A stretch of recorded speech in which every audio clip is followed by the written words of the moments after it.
Mesdames et messieurs, The greatest festival of our contemporary society, the Olympic Games, is about to begin. this is gonna be close. Oh! They're all completely gassed! They've given it everything on the global bucket! Oh, yeah! No! Oh! Brilliant, brilliant, brilliant. But that is an Olympic championship. Ready. Hello and welcome to another episode of Keep the Flame Alive, the podcast for fans of the Olympics and Paralympics. If you love the games, we are the show for you. I'm your host, Jill Jarrett, joined as always by my lovely co-host, Allison Brown. Allison, hello, how are you? I have been feeling very Scottish lately, even though I am not of Scottish descent, because I have been watching Commonwealth game highlights from Glasgow, and it has been just a blast. Yeah, I've heard that the swimming has been phenomenal. Everything has been phenomenal. Gymnastics was a real treat. So if you haven't gotten in on the YouTube channel for Commonwealth Games, you can see the highlights, which has been just a joy. Okay, and we get press releases in our inbox, and the press release we got today was the viral mop man. Did you see this? I have not seen this. Okay, so now what's going viral is what we saw at Paris is the I am pretending to clean the floor and I bust out into a dance.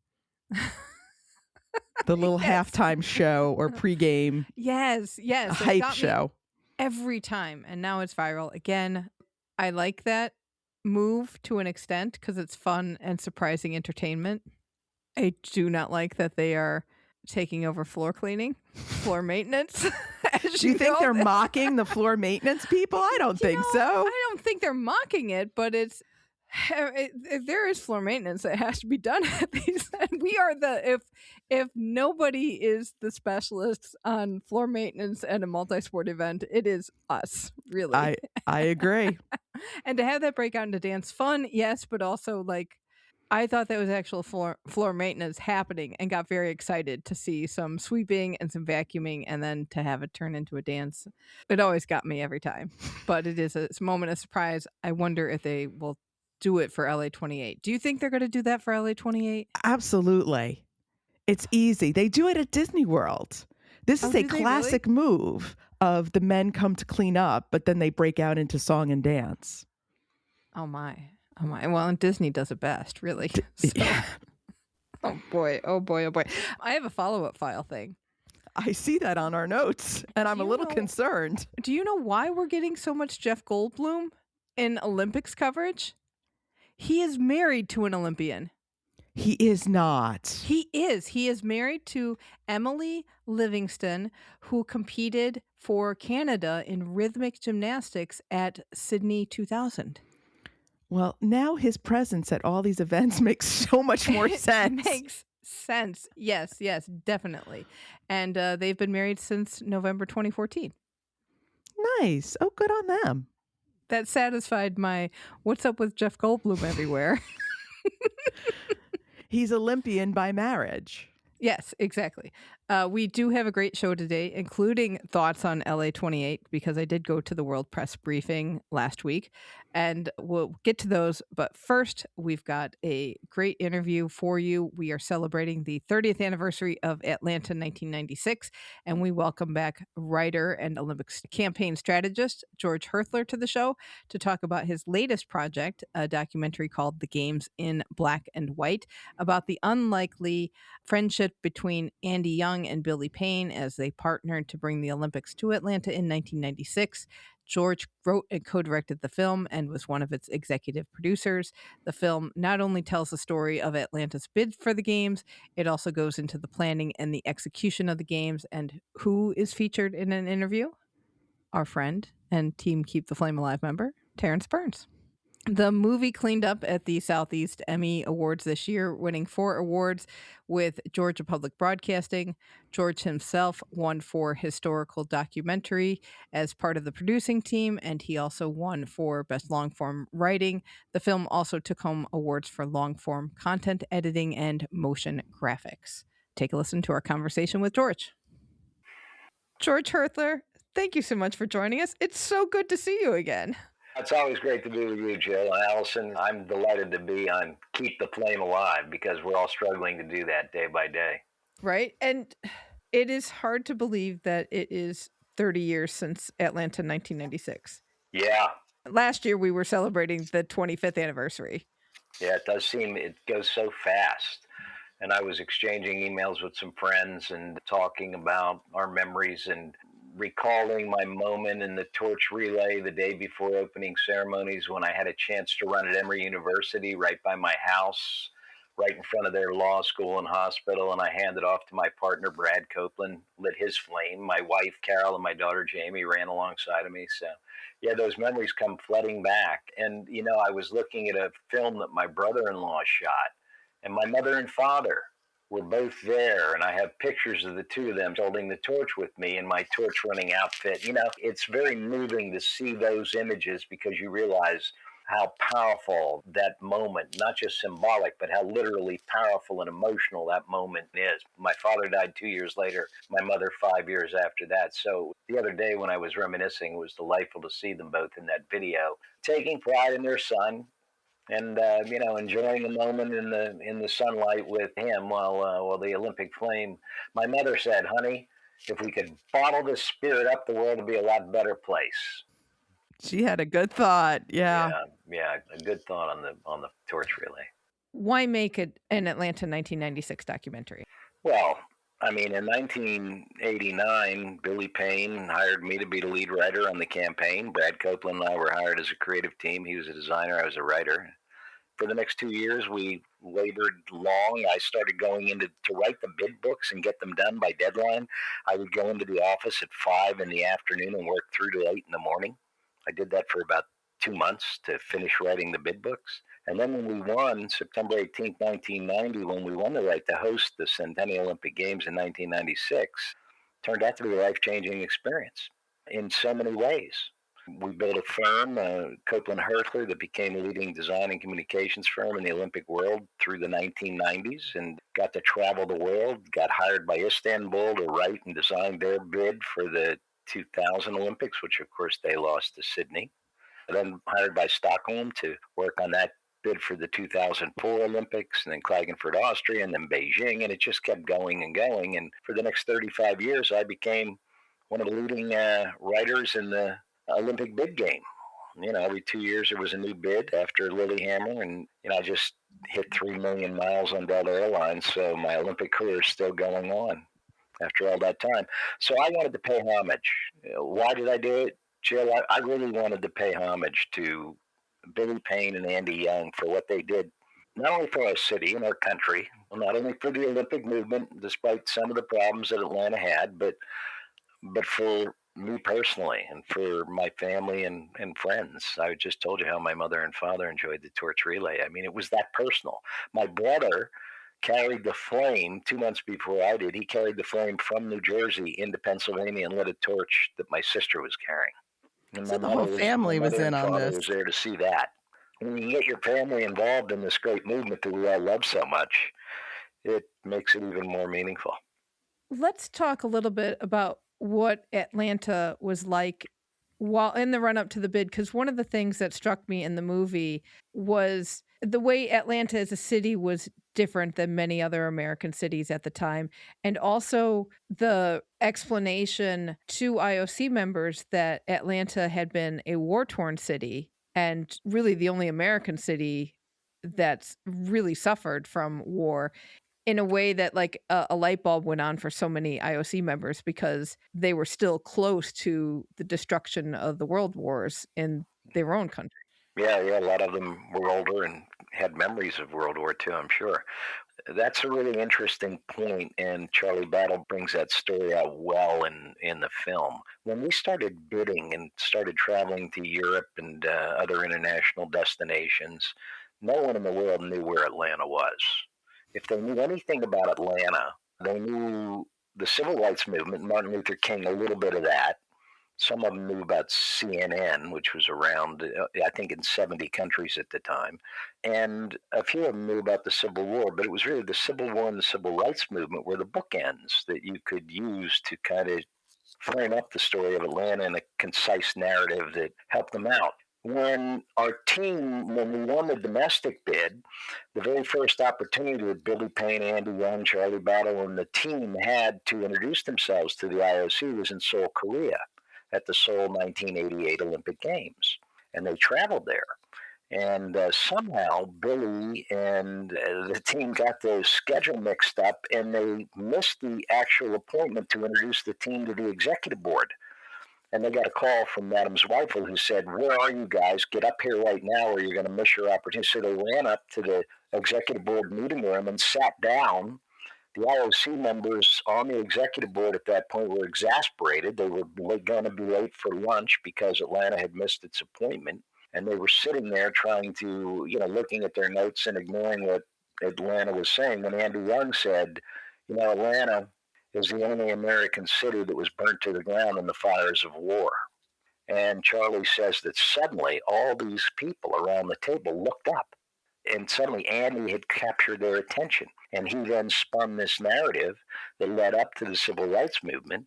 And we believed and we asserted that Atlanta had a special place in American history because it was the birthplace of the civil rights movement. It's where Martin Luther King Jr. was born, who had led the civil rights movement, and that Andy Young had been one of his right-hand men. And here these guys are looking, here these IOC members are looking at this team led by this white man and this black man. And this black man happened to be Martin Luther King's right-hand man and chief lieutenant. And Andy started talking about the values of the civil rights movement, the values of the Olympic movement. And we positioned the civil rights movement and the Olympic movement as an intersection point for a set of universal values and ethics that gave Atlanta a special sort of voice of moral authority to articulate the idealism behind the movement. And that helped to begin to win hearts and minds within the movement. So they made an impression right there that first day. And when the meeting ended, as we say in the film, when the meeting ended, people were coming up to Andy. One of the members of the executive board was Judge M. Bai, who came up and said, "Andy, I want to thank you. You may not remember this, but you helped me get appointed to the International Court of Justice in The Hague." The Emir of Qatar came up and thanked Andy for some things he had done when he was at the UN. As the American ambassador to the UN, he took a secret meeting with the Palestinians that suddenly made headlines in the New York Times when it was discovered that he had held this meeting. You're not supposed to hold meetings with those guys, I guess. And he did. He wanted to hear what they had to say about the conflict with Israel. And as a result, he had to resign from the ambassadorship of the UN, an embarrassment to the Carter administration. But interestingly enough, that paid off when it came time to bid for the Olympics because the Emir of Qatar threw his weight behind Atlanta's campaign. I thought it was interesting that you focused the movie specifically on that idea of black and white, of Billy Payne and Andrew Young. Is it just that they were so central to the success of the games, or was there something specific about those two men? Both. I mean, I moved to Atlanta in 1973 from Philadelphia out of Temple University to be part of the New South, to be at the epicenter of social change and to help transform the country and support the civil rights movement. I've been an anti-war protester. And the day I was hired to write the Olympic bid and realized that I'd be working with Billy, and who was a great football hero from the University of Georgia, and Andy Young, who I knew and admired at a distance, was a thrill for me and a fulfillment of a personal dream of mine. So I had a front row seat to history. I watched these two guys operate. I saw how the IOC members and how the Olympic community and even media responded to them when they went out together. And as one of the journalists that we interviewed in the film says, he said, Jim Mahmoudi, he said, "I think it was a fantastic 1-2 punch to have this black man and this white man out there representing Atlanta. And they each represented such diverse histories of the American South." I mean, Billy played football at the University of Georgia when the SEC was segregated. He wasn't playing against black players.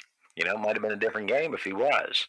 But anyway, what they did together, the friendship and the bond that they formed, which, by the way, still exists. You get the two of those guys together, they are very close friends. I think they realized that it's kind of hard to understand when you're making history what role you're really playing.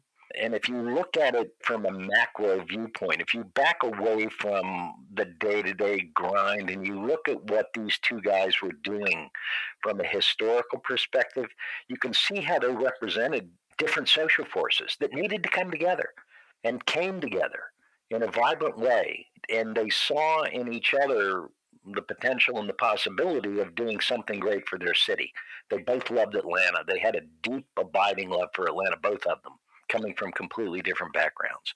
And so witnessing this and watching this over the 2-year period of the bid and then the 6-year period of the games was really quite an amazing thing. When did you start thinking about making a documentary? In 2019. When I got sent to Lausanne to the Olympic Library to study Olympic history and understand what bid books were and how they were constructed and written, and we invented a new model that made us popular and attractive to Istanbul and Stockholm and Beijing and the other cities we ended up working for. The IOC adopted the model that we developed for the bid books and put it in their instructions to future cities for how to create their bid books structurally. When I got sent there and discovered that there was this entire movement behind the Olympic Games. I didn't know there was an Olympic movement. When we were hired, we thought we were bidding on the world's greatest sporting event.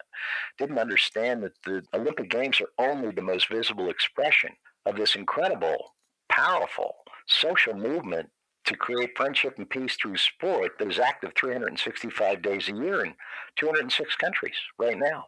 And when I got into the library and started looking through these old bid books and found this picture of Pierre de Coubertin, who I'd never heard about, never heard his name, and found out that he had created and launched the modern Olympic Games as part of a movement to unite the world in friendship and peace through sport, I was like completely hooked.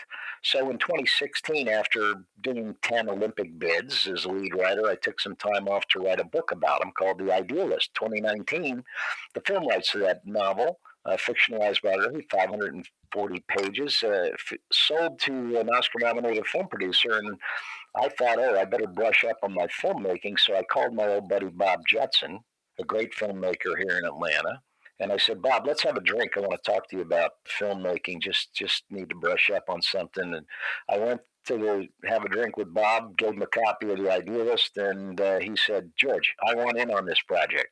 I said, well, I can't get you in, Bob. The rights are already sold to another producer, so, this is already moving down the tracks.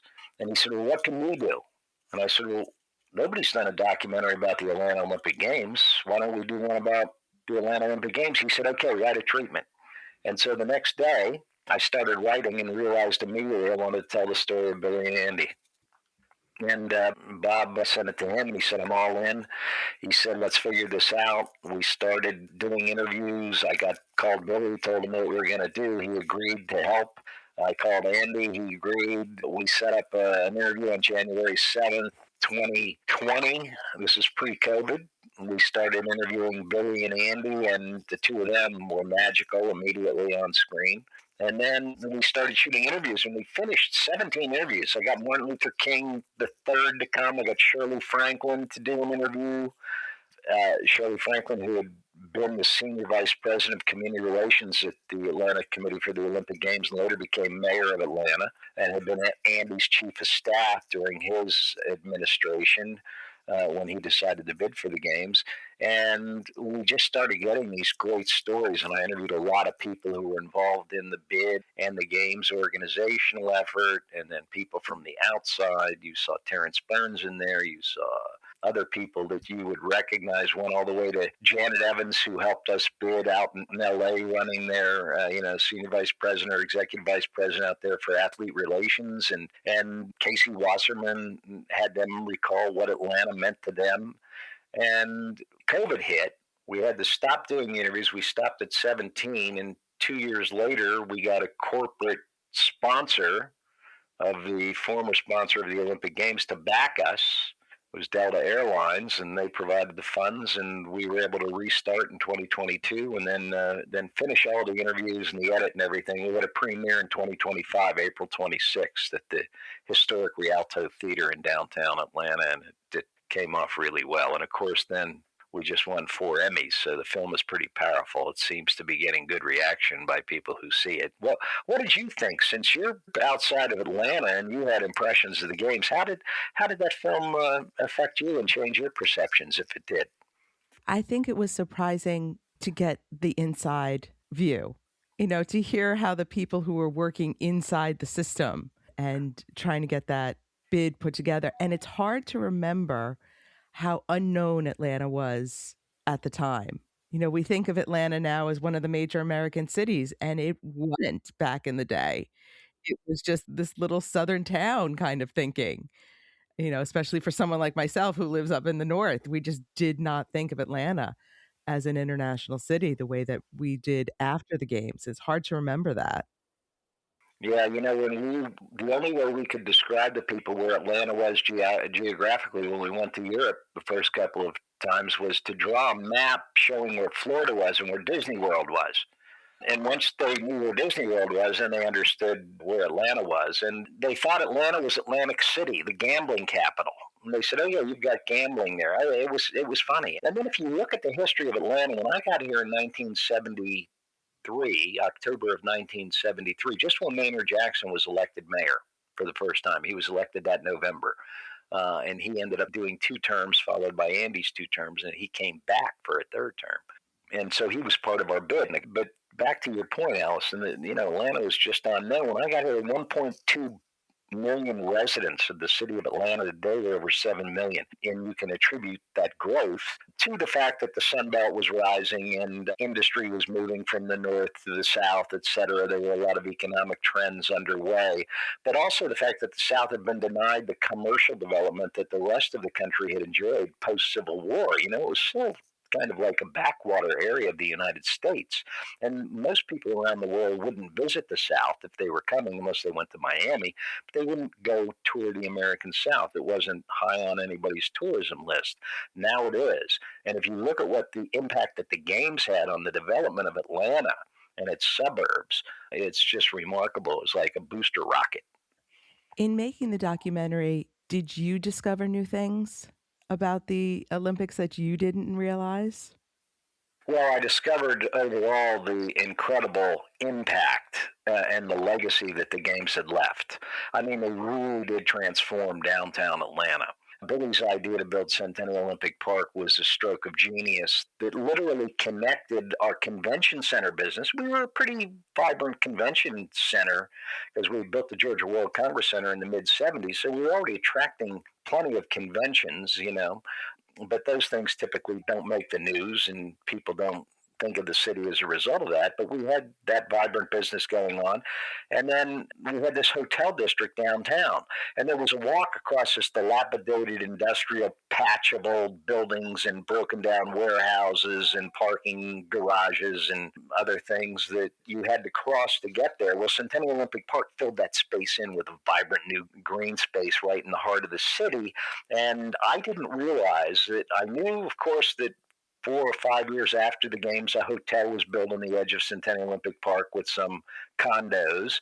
And then the Georgia Aquarium, the largest aquarium in the world, was built by Bernie Marcus, who'd founded Home Depot on the edge of the park. And then the World of Coke had already moved there. And then there was a children's museum. And eventually the College Football Hall of Fame relocated right on the edge of the park. Suddenly there was this Skyview Ferris wheel, a new hotel across the street from the aquarium. And all of a sudden, a city that had hardly any residents during the games, it was kind of just a business center, started filling up with condos and people moving downtown, and that's still going on. I participated in a little panel discussion in something called South Downtown now. This guy came in and he bought like 16 blocks of old buildings that he's rehabilitating, and people are moving in and offices are filling up. And so the legacy of the games continued. And I didn't realize that the $3.5 billion that was spent in the 25 years after the games around Centennial Olympic Park literally changed the character of downtown Atlanta and gave it a vibrant new beating heart, as we say in the film. And I don't think Arthur Blank, who owns the Falcons and the Atlanta United, the soccer team, would have rebuilt that stadium, the Georgia Dome, and created the beautiful, massive Mercedes-Benz stadium that he did if it wasn't for Centennial Olympic Park being there. If you talk to the people at the Chamber of Commerce or the Atlanta Sports Council, they now call that area the Championship Campus, because you can, if you bring an event like the World Cup is there now, right? Centennial Olympic Park is completely filled up with World Cup hospitality centers. And we got 8 games of the World Cup. So we are in the top tier of cities. And that's a tribute to what Centennial Park has done in terms of creating this championship campus downtown. You can host 20 events at different venues all within walking distance of Centennial Olympic Park over a week-long period. Fan zones, and you have that great fan zone. Centennial Olympic Park was probably had, 20,000 people in it every day during the World Cup to watch those games. That's beautiful. We were there a couple years ago, and it really is a beautiful spot. Oh, yeah. I saw you when you were in Atlanta. That's right. It is amazing how we forget how cities transform. And one time when I was in Atlanta within the last few years, I was talking with my Lyft driver about the fact that so many trees had been planted for Atlanta and things like that. And he's like, oh, yeah, I've been here this long. And these trees are now giant where they weren't giant before. And it's just really fascinating to see how legacy takes a long time to really fully realize, and how transformation can be slow, but you need those seeds. And there are so many seeds planted with the Atlanta 96. It really is amazing, the growth that occurred. And I think also the trends of population movement. Downtown Atlanta was completely African American, it was completely black as a community before the games, and now it's mixed in the suburbs too. There have been immense movements of populations, multiracial populations around the city. So it really has, in many ways, the engine of the games helped to catalyze Atlanta and help fulfill part of the civil rights dream, of making it a more diverse but integrated city all the way around. And of course, we still have our pockets of poverty, as every city does. The games can't solve every problem. That's also one of the things that you realize when you go back and you look at it. Anytime a city wins the right to host the games, the ideas for how these games can be harnessed to accelerate change in all areas start to come from activists across the community. And everybody wants to use the Olympic Games for their own agenda and their own ends. And the games, the men and women who are organizing the games, have one mission, and that's to put on a great sporting event. They can't solve the world's homeless problems and inequities in the housing problems and all of that through the games. And yet a lot of people expect the Olympics to be, panacea for everything. Why is that? Because you've been around a long time and you've seen it over and over and over again. I've seen it in many societies. I've seen it, I worked on 10 Olympic bids. So any civic leader who gets engaged in thinking about bringing the Olympic Games to his or her hometown starts to think about what these games can do. Beyond the sporting event, it's just a natural human inclination to dream big when you're thinking about the Olympics. And mayors especially, and Chamber of Commerce leads, and then social activists or human rights activists, anybody else, they see the potential because the games bring an enormous global media focus onto the host city. I think our Chamber of Commerce calculated that the bid alone produced over $100 million, I think it was $100 million of global media exposure before we had the games, or by the time we won the games. Yeah, the bid campaign themselves. And so it's just natural to think, okay, we have the Olympic Games. That's going to bring billions of dollars into our city. We can do this. We can do that. We can fix everything. And the games get pulled left and right. And one of the hardest things you have to do as an organizer is shut out. You really have to shut down all the ideas that could distract you from your central mission of putting on a great games. It's a trigger mechanism for dreams, big dreams. And you see how people get caught up in it. And it is also so idealistic because it's focused on this idea that we're really serving a greater good. We're serving perhaps the greatest good, which is bringing the world together in friendship and peace. And in our divided times, the message of the Olympic movement has become even more powerful than it has been. Anybody who gets engaged in the Olympics begins to understand that this movement, which is politically neutral, has to remain politically neutral so that it can gather the world even in the face of conflicts. There are 70 wars. I remember the Carter Center published something during the period of our bid, or maybe the period of our games, that said there were 70 active wars going on around the world. And I guarantee you there's a number probably higher than that right now. You don't see them. The only ones that make the news are the Russian invasion of Ukraine and the American bombing of Iran. And you start to see in the Olympics the possibilities of expressing the harmony of humanity and the noble aspirations that draw us together. And those things are all counterpoints to the violence and the bloodshed that wars deliver. And so there's such hope in the Olympic Games that you start thinking about the possibilities of doing more than just hosting a sporting event. Two of the things that the documentary talks about, especially in trying to do more, were the Equal Employment Opportunity Program and the Atlanta Olympic Aid Program. Talk about these a little bit and how they impacted the work of the bid committee and the organizing committee were doing. Both of those things are proof points to the idea that the Olympic Games inspire big, big dreams, right?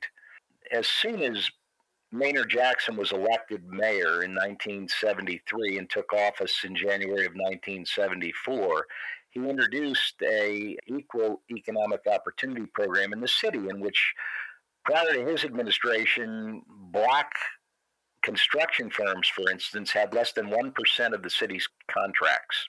And he set a number of 25%, I think, or 20% to begin with, for those contracts. And he created an economic, as Shirley Franklin says in the film, jobs are also part of the civil rights movement. Jobs, economic opportunity is a big part of it. And Maynard and Billy and Andy all agreed that the games, which would spend, $1 billion on development in the city. I think the budget was 1.7 billion. The economic impact became over $5 billion. That the games would become a platform for that kind of equal economic opportunity, especially for minority and female-owned businesses. And so every contract that ACOG approved had to go through a process to identify either its leadership or its minority partners. So Brad Copeland and I had formed a design company, formed Copeland Hirthler, and as I said, we became one of the leading Olympic design companies in the world during the 1990s, and we took on a minority partner in order to continue to do business with ACOG. James Morrell, and James Morrell had a booming business. He designed all the torch relay uniforms and other stuff. Great, talented designer, and we partnered with a number of firms that were led by women. Cynthia Jones Park today, who still runs Jones Worley, became, through the Olympics, one of the leading transportation design and signage system companies in the United States, especially for mass transit systems like MARTA here in Atlanta. And she's thriving to this day out of that program. There are dozens and dozens of stories like that. And so that's the kind of thing that the Olympic Games can inspire, that didn't distract ACOG from its mission of putting on the games at all. It was an integrated program, right? The staff was multiracial all the way through, multi-ethnic. And I think 50% of the staff were women in Atlanta, 2,000, I don't know, 3,000, 4,000 people by the time of the games. And then you had this incredible story out of Lillehammer. Johan Olof Koss, right? Speed skater. Won 3 gold medals in 1,500 meters, 5,000 meters, and 10,000 meters. Each a world record. Each at a greater, like Secretariat. Each one at a greater margin of victory. He was just an incredible speed skater. He comes to it, and he helped to launch this thing out of Lillehammer called Olympic Aid, because Sarajevo, which had hosted the Winter Games 10 years before, was in the midst of a war. And you may recall that President Samaranch, in the opening ceremonies of Lillehammer, made an appeal to those fighting, please lay down your guns and accept peace. And he flew down to Sarajevo to encourage the Olympic community down there to keep its heads up, and they'd survived the war, and I think he promised to help them rebuild the stadium where they had hosted opening ceremonies down there, and the IOC did that. Anyway, Koss helped to form this organization called Olympic Aid, and he donated the 30,000. He got $10,000 for each of the gold medals he won. He donated all that to Olympic Aid. Then he went to Africa as a sports ambassador for the United Nations and as Olympic Aid ambassador. And he helped young kids down there in war-torn and conflict zones understand the power of sport to rebuild positive psychology and recover from the traumas they'd experienced. He made his way to Atlanta. I met him, took him around and introduced him to as many sponsors as I could. And he teamed up with Andy Young, and they formed, after the United States Olympic Committee approved it, Olympic Aid Atlanta in 1996, and started raising money in the European community's humanitarian branch, gave them $5 million. The country's singer, Garth Brooks, gave them $1 million. They ended up raising $15 million and took on a program with UNICEF to immunize children in war zones and conflict zones around the world in the run-up to the Atlanta Olympic Games. And they ended up immunizing about 14 million children in, I think, 14 or 15 conflict zones. The statistics aren't sticking in my head, but it was an amazing humanitarian outreach.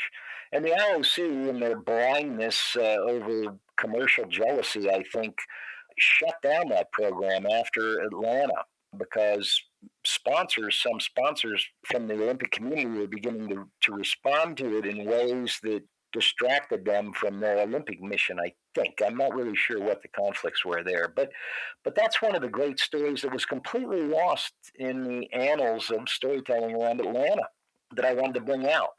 That was sort of my idea in writing the script for the games in black and white, was to tell the untold stories, to make sure people understood what these two men, one black and one white man, did, and how the games were, in fact, not only a catalyst for economic opportunity and justice at home, but also provided an incredible humanitarian outreach that benefited young children in conflict zones all throughout the Middle East and Africa. A lot of interviews in this. How did you wrangle all of these people, and what ended up on the cutting room floor? This is an impressive amount of people you got, I think we had 42 interviews, and that's the job of the producer. Right now I'm producing a documentary. I got the IOC to commission another documentary on Anita de France. Anita de France has one of the greatest stories in the history of the modern Olympic movement. And in this film, Thomas Bach is interviewed, and he calls her the most influential woman in the history of the modern Olympic movement. And that's rightly true. Nobody knows her story. It's one of those background stories that, just like these, that are in the games in black and white, need to be told. But the job of the producer, one of the key jobs of the producer in a documentary, is to wrangle the talent, to bring the people to the table to sit down and do the interviews. I got Bob Holder. Bob Holder was a giant figure in the Atlanta Olympic Games, one of the first guys to embrace Billy's vision for chasing after the games and led the fundraising effort. We did a great interview with Bob, and Bob, it ended up on the cutting room floor, unfortunately. We had this thing at about 2.5 hours, and we had to get it down to 1.5 hours, and you've got to drop some stories, and sure they went. I wrote the script originally hoping to get Samuel Jackson, who's a Morehouse graduate, to come and do the on-camera hosting, the on-camera narration, and the narration off-camera. We ended up getting Greg Allen Williams, who's a fantastic actor in Atlanta. I didn't know him. I knew his role in Remember the Titans, the Denzel Washington movie, and he was brilliant. He was absolutely brilliant on camera. He's got an empathy in his voice and in his gestures and in his style that really draws you in. You feel like you're in the hands of a master storyteller when he's delivering his lines. But, as a producer, you have to go out there and get the people, and I was pretty tireless in making sure that I had everybody I wanted to interview. I missed a few people, but in the end, we had 40 interviews to choose from, and I wanted to get all of the Atlanta 9 in there, as many of the Atlanta 9 members as I could who were still alive. And you just got to, it's hard work lining up interviews, and then making sure that you've got the crew, you've got the makeup people, you've got everybody that you need there. You guys do this day by day. You know how hard it is. Half the time, people will call you and say, you know what, that interview I agreed to tomorrow afternoon, 1:00, I can't make it. And you're like, what? I've just spent, $10,000 lining up a camera crew, and we've got 3 other interviews around you, and we need you in there, or you're the only interview tomorrow, and we absolutely have to have you. I got A.D. Frazier to come down to Atlanta and sit for an interview, and A.D. passed away before the film was finished, unfortunately. But there's a man who deserves enormous credit for what he did for the Olympic Games, and he's the guy who got all the blame for all the problems that went wrong. And he said that his psychologist told him, in case you don't think it's stressful to put on the Olympic Games, A.D. Frazier was the COO that Billy brought in to run the games, who actually had, I think, 12 direct reports and handled all the operations of the games. His psychologist told him, you're suffering from PTSD. He said the signs are all there. So you've experienced PTSD through the effort of organizing the Olympic Games and all the things that went wrong. And the bombing, he was particularly good in talking about the bombing. And he said 6 years of unbelievably hard work and struggle blown up in 1 second by a bomb. And he said that's all the Atlanta Olympics will be remembered for. First thing they'll be remembered for is the bomb. And while my documentary, therefore, The Games in Black and White, seeks to make a great counterpoint and establish the fact there's a lot more to remember about Atlanta than that, including, of course, all the athletic highlights, he wasn't wrong that when you talk to people about the Olympic Games, in Atlanta, one of the Centennial Olympic Games, the 100th anniversary of the Olympic Games, one of the first things they bring up is the bomb. Yeah, I thought the movie handled talking about the bombing really, really effectively. You don't ignore it, but it's not the center of the movie. Doug Arnott, who is now working on the LA Games, the interview we got with Doug was one of the best that we got, because Doug was right there, and he was managing all the venues in Atlanta, and he tells that story brilliantly. It's the story of a city that refuses to be thrown off track by violence. It's a city that the people of the city rally. The people of the city realize we've just been gut punched. In the middle of the greatest event we've ever put on, we've just been gut punched, and we have to respond. And when Doug Arnott tells that story about the volunteers coming out and showing up in mass, like instead of 100% turnout the next morning after the bomb, they had 200% turnout of volunteers because a lot of people didn't think other people would show up. The city, the symbol of Atlanta is the phoenix, the city that rose from the ashes. Because when Sherman came in 1865, there were 4,000 buildings in Atlanta. When Sherman set fire to the city and left, there were only 40 buildings standing. He didn't burn the churches and the schools. So that's what was left behind when Sherman was done burning down Atlanta. And so Atlanta became, it was symbolized by the phoenix, which rose from its own ashes, and that's what Atlanta did. And Doug Arnott makes the point that Atlanta rose from its ashes after the bombing. And he said, I think it was a great moment, a proud moment for that city. Now, it's sad that you have to establish a proud moment in the face of such violence, but it was a tribute to the city. And when Andy spoke, when Andy and Billy organized the reopening of Centennial Olympic Park 3 days later, the games went on. Nobody missed an event. Everything happened, and the people kept coming. All the ticket holders were out the next day. But when they opened that park 3 days later, that park was jammed with 10,000 people. And Andy gave a great speech, which we put a piece of it into the documentary, and it's pretty inspiring. Do you have a favorite moment in the documentary? I think my favorite moment is the opening. And I don't mean the quick video cuts and the music that drive your interest right at the outset. I mean when Greg Allen Williams first appears on screen. The narration begins by saying, in the summer of 1990, for 17 days in the summer of 1996, this was the center of the universe. More than 3.5 billion people watched what was happening right here. They saw this, they saw that, they saw this. But what they didn't see, the story they didn't hear, is the story I want to tell you. That's my favorite part of the documentary because it sets up, then he says it's the story of two men, one black, one white, who had to love their city so strong it united them in a quest to bring the world together right here in friendship and peace through sport. So that opening for me is the essence of the story. I mean, it's the most meaningful part of it to me. Well, that is a good place to wrap it up. Thank you, George. Games in Black and White. So it's been on PBS. Is it coming back anywhere? It's it's going to run. I think it's running nationally on PBS now. You can get it on PBS nationally. For some reason, GPB, Georgia Public Broadcasting, which is part of PBS, put it up on their website. They ran it, of course. The Olympic Channel is going to be running it on the 30th anniversary. I'm not sure about NBC. You can get it on Amazon Prime. You can pay for it. You can rent it right now. So it's going to be appearing here and there. And hopefully my Anita de France documentary, which is being directed by the wonderful Condra McGee, will be coming out in the fall. Hopefully we'll have a premiere. Hopefully we'll be able to get the funds and have a premiere for that in Los Angeles. I'm producing that one with Mark Parkman, who you may remember was the CEO of the Olympic Channel for 10 years. Excellent. Well, George, thank you so much. We really appreciate your time. Yeah, thank you, Al. Thank you so much, George. You can watch the movie on PBS's website, and we'll have a link to that in the show notes. It's a good watch. It's a lot of fun. It's a lot of fun going back to that.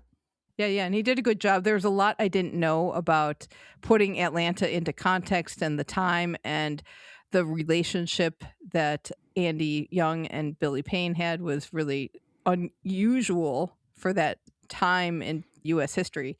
So it was really a good movie. A lot of fun.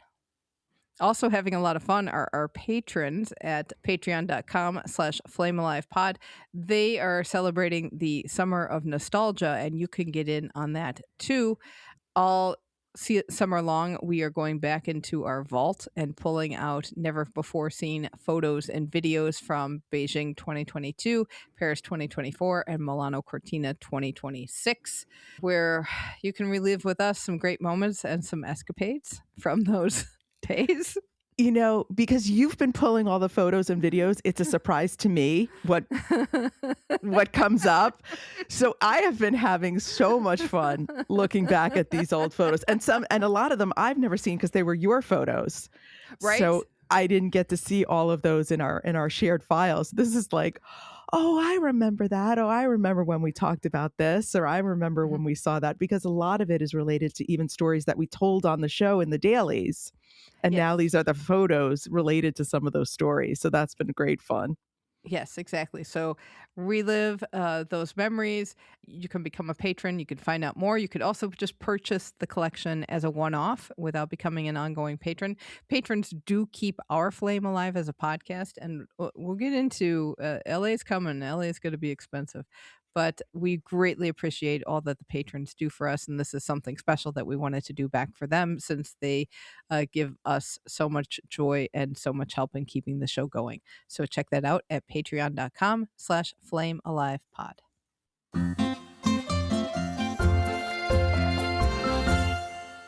No, arrivederci.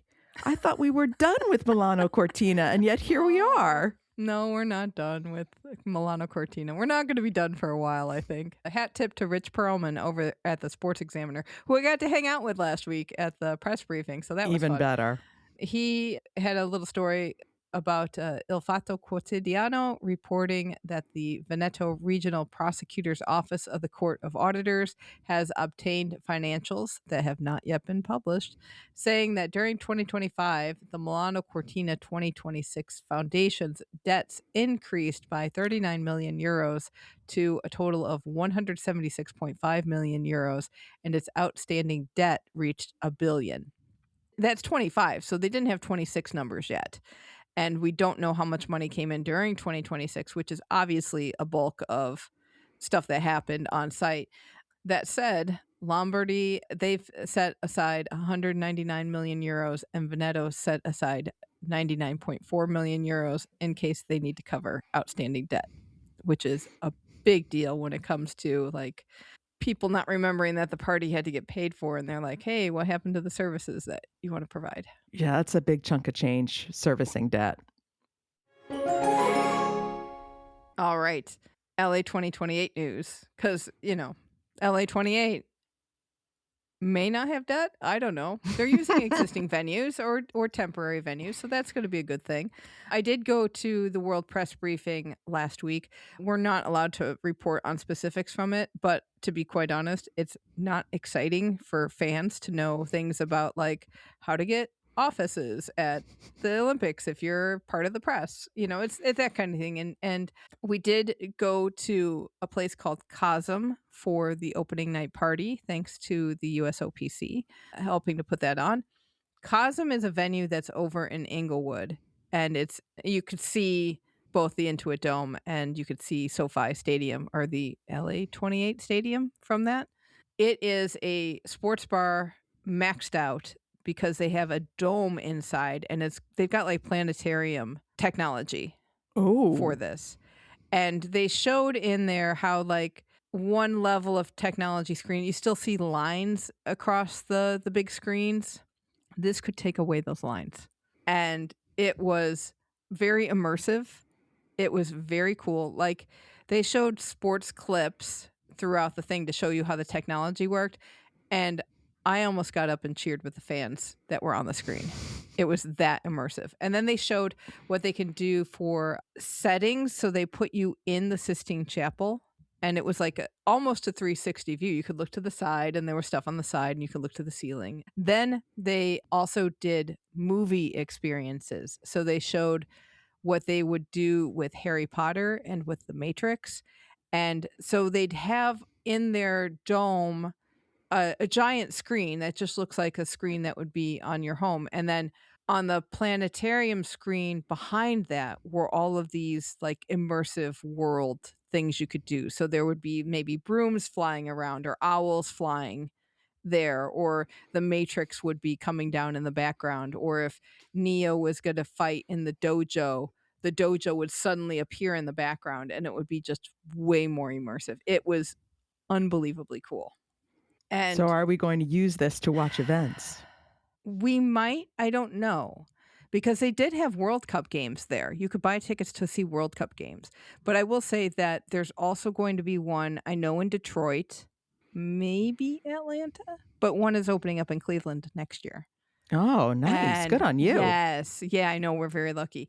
But it's a really cool place to watch sports. And that's going to change how you watch sports in the future if you go hang out at these places.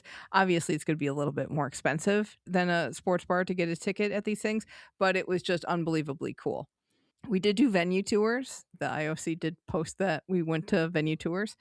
Inglewood, we went to the LA 28 Stadium, and we just poked in all these places and saw the field of play, and they talked to us about where the venue media center and the media things might be. So that's really the focus of this.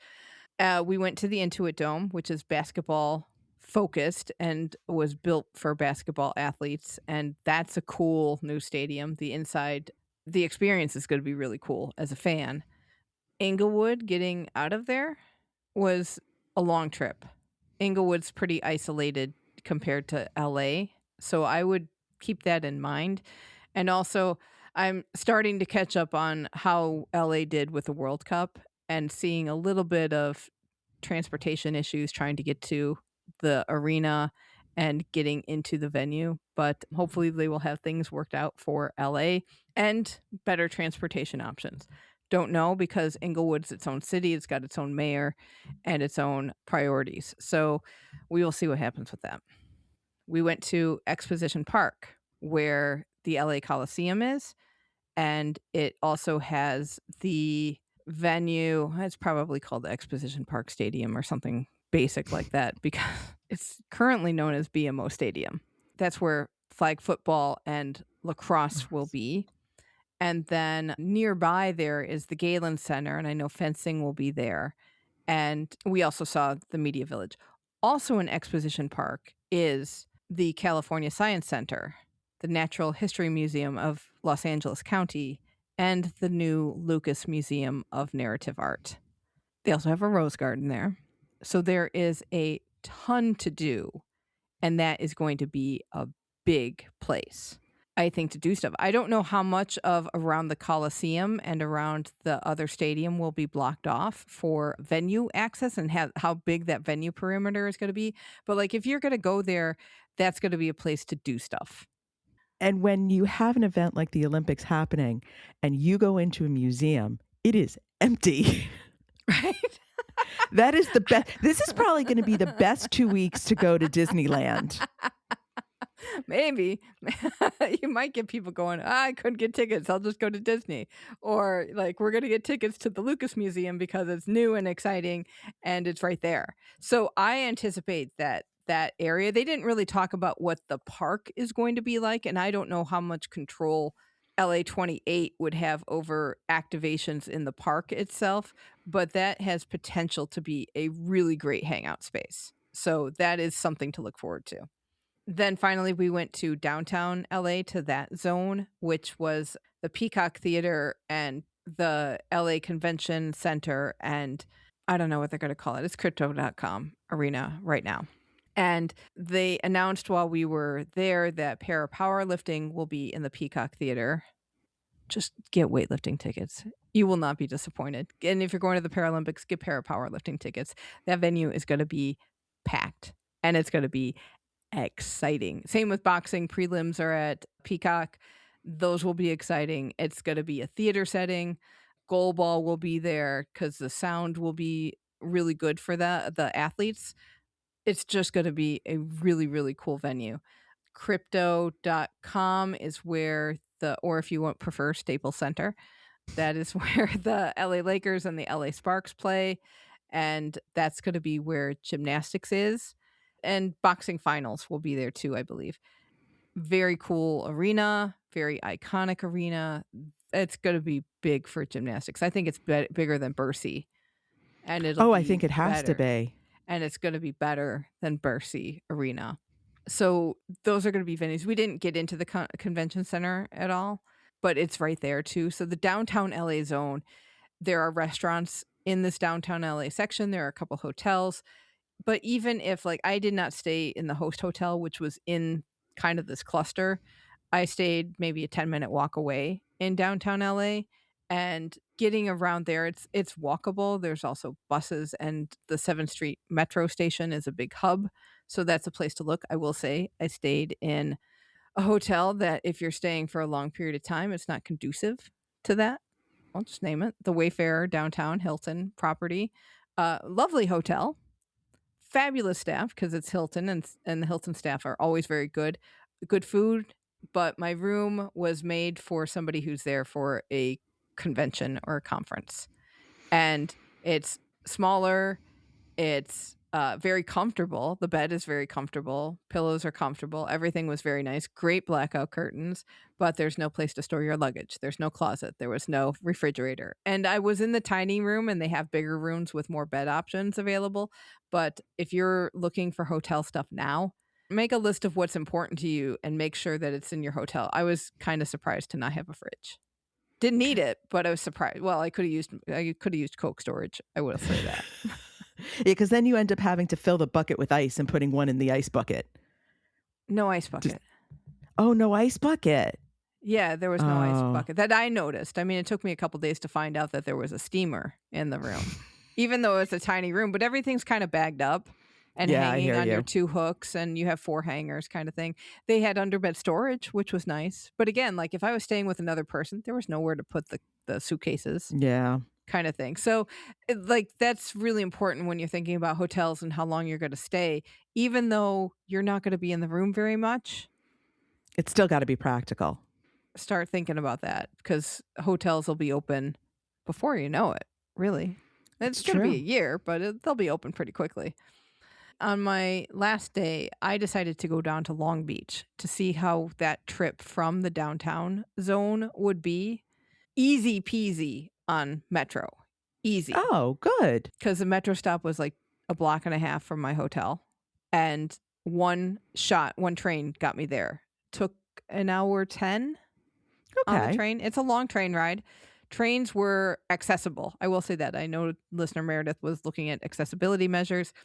Venues will probably be pretty good on accessibility. Trains were good on accessibility because I did see 2 people in wheelchairs get on the train.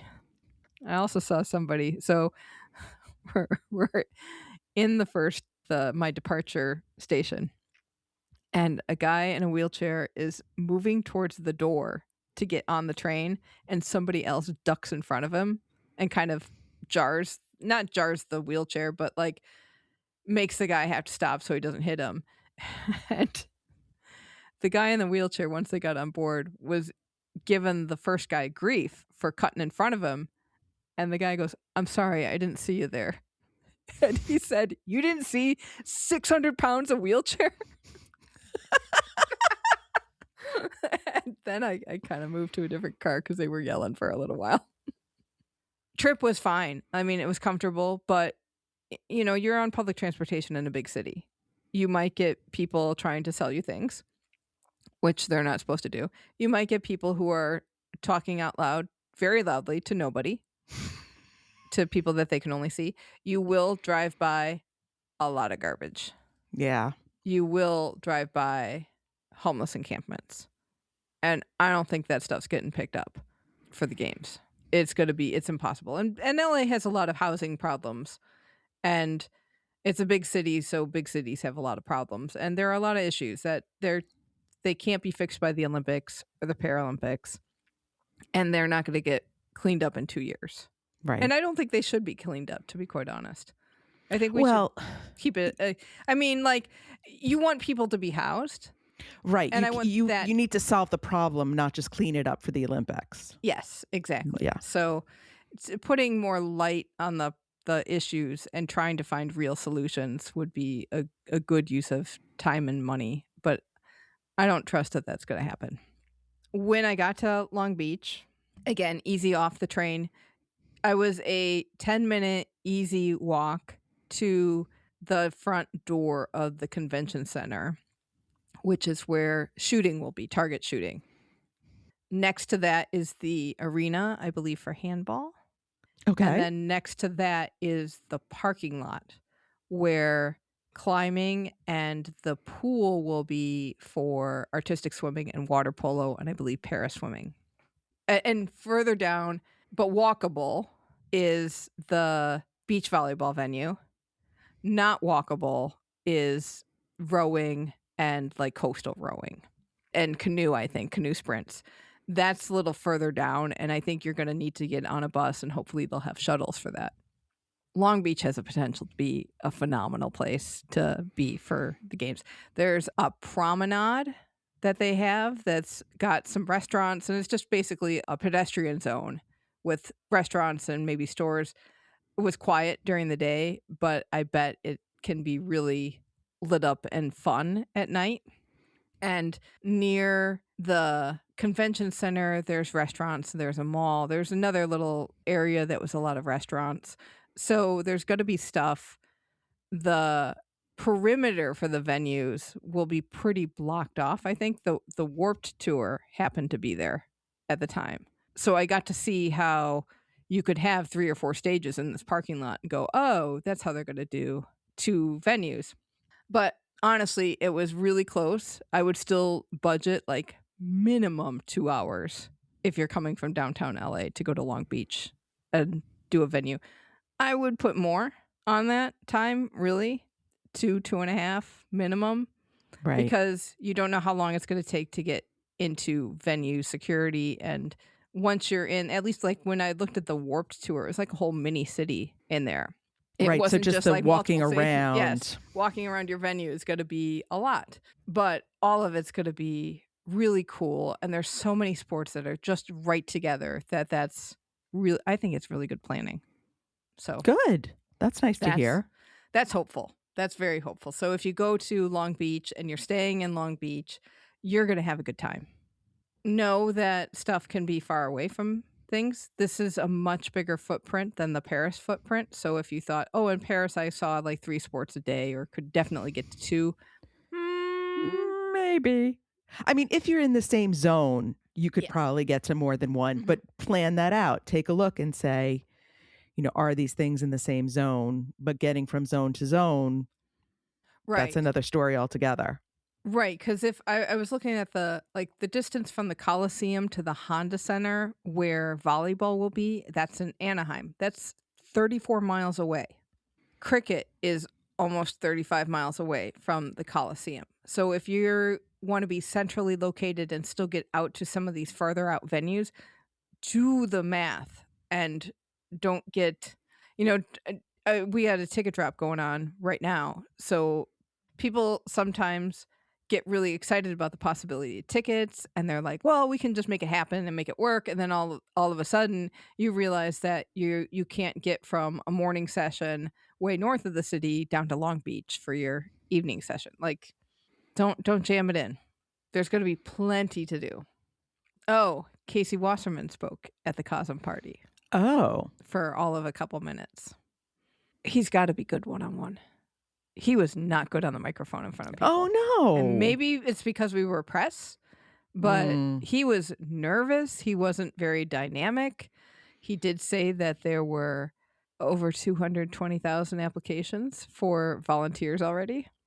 So yeah, I think you're winning a little bit. Well, I still got a long way to go. Yeah, but I think you're winning.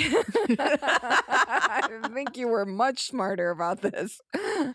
Speaking of volunteers, though, if you don't get into a games volunteer thing, or you want another venue for volunteer opportunities, if you live in SoCal and you want to be a volunteer for the games, please be a volunteer for the monthly projects that they do on like beautification and restoration, because LA needs it.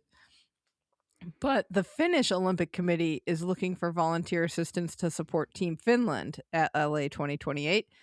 You have to have good Finnish language skills, big thing, and other languages are a plus. It would be 4 weeks long, 5 days a week, 8-hour days. You need a driver's license, and you might be able to work before, during, or after the games. For additional information, they've got an email address. But basically, you'd be helping Team Finland, helping with what they need. We'll put a link to the website where this is at and let you know more information if you are interested. And if you get to do a volunteer gig, let us know. I mean, there might be other consulates who are looking for help too. I would expect there will be. I expect this is not unique. Yeah. But that came across the transom and wanted to pass it on to you. So yeah, LA is getting closer. Unreal. Also unreal.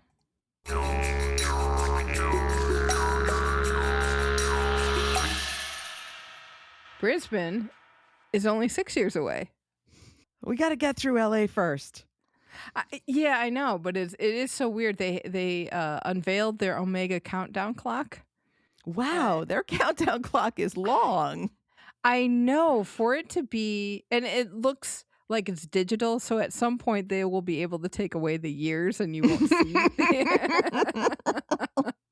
this many years, this many months. Right, exactly. So the countdown clock is in Brisbane City Centre, Queen Street Mall. So if you are in the area, go check that out. They'll be here before we know it, that's for sure. It's true. It's so funny. I was actually having a conversation this weekend about where the Olympics are going forward.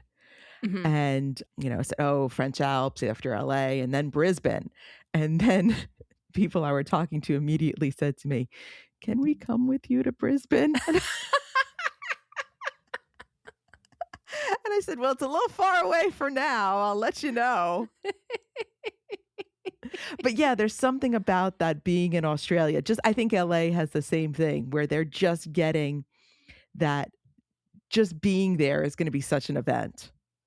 Yeah, I think LA has that mystique. I think Australia has that mystique, certainly for Americans, that there's just something about these next couple summer games, at least, that have that real cachet with the host cities. Yeah. I wonder what that is beyond like the can-do American and Australian spirits. I think that's a lot of it. I think that's actually very perceptive, that there is something about the two countries. They're both immigrant countries. Yeah. In many ways. And I think that definitely, comes through when you do these big events there. Right, because we consider immigrants differently, whereas France, they have immigrants and they know that, but like they don't look at nationalities of people the same way we look at nationalities of people. Right. So like we always think of nationalities as just being part of our fabric. And Right. they're French. They're all French. Right. I forgot to mention this. Meredith, special to Meredith, who was looking for accessibility stuff. The trains were fine. The buses will be fine. I went to a different event on Friday evening and met some people who work in transportation. Where you're going to have trouble, sidewalks. Oh. Sidewalks are not great. Yeah. So I think some money is going into sidewalks, but do know that could be an issue. But the actual transportation itself, I think will be okay. No word on Brisbane accessibility. We'll let you know when we find out. Welcome to Shuklistan. Okay, this is the time of the show where we check in with our team Keep the Flame Alive. These are guests and listeners of the show that make up the team, make up our very own team Keep the Flame Alive. They're citizens of our country, Shuklistan, which is acronymed from Team Keep the Flame Alive. Now, we haven't done an update in a while. Yes. Because it's gotten to be too much. We have too big of a team. We do have too big of a team. And it takes a lot of resources that we don't really have to keep up with what's going on with Team Keep the Flame Alive. But thanks to a suggestion by listener Manu, we will be showcasing who's going to the games, any upcoming games, who's on Team Keep the Flame Alive, so we can keep track of them closer to the games and know who to cheer for. That said, whenever you hear the Team Keep the Flame Alive sounder, that means we have heard from you. And this week, listener Ethan wrote in, "Hi, Jill and Allison. Longtime listener, love the podcast. I was listening to your 2 Years to LA podcast with superfan Sarah, and when you were all talking about who should light the torch, you had some great suggestions, but feel like you missed out on an obvious choice. The Williams sisters." Oh, good point, Ethan. How did we forget this? As he said, born and raised in LA, combined 8 gold medals and 1 silver medal between them, a combined 30 major championships between them. He thinks Michael Phelps is the greatest Olympic athlete in history, but he hopes Venus and Serena are included in some way. Oh my gosh, I would totally go back on what I said about a single cauldron lighter if it was Venus if it was the Serena. Williams sisters. That would be, well, I think at the very least they will be in that final run. They have to be. They have to be. They're so LA and so accomplished in their Olympic achievements and just such amazing people. Yes. So excellent point, Ethan. Thank you very much. If you have an opinion and want it heard on the show, you can email us at flamealivepod@gmail.com, or you can call our voicemail line at 208-FLAME-IT. Do you remember what those numbers are? You know, I said it for so long because we used to give the number out every day, but I don't remember what the numbers are. Okay. Well, it's 208-FLAME-IT. That's 8. 208-352-6348. You can voicemail us or send us a voice memo, and we will actually play those on the show because they're always fun to get. So, yes, thank you, Ethan, for writing in and being a good citizen of Shuklistan. And that is going to do it for this episode. Thank you so much for listening. And until next time, keep the flame alive.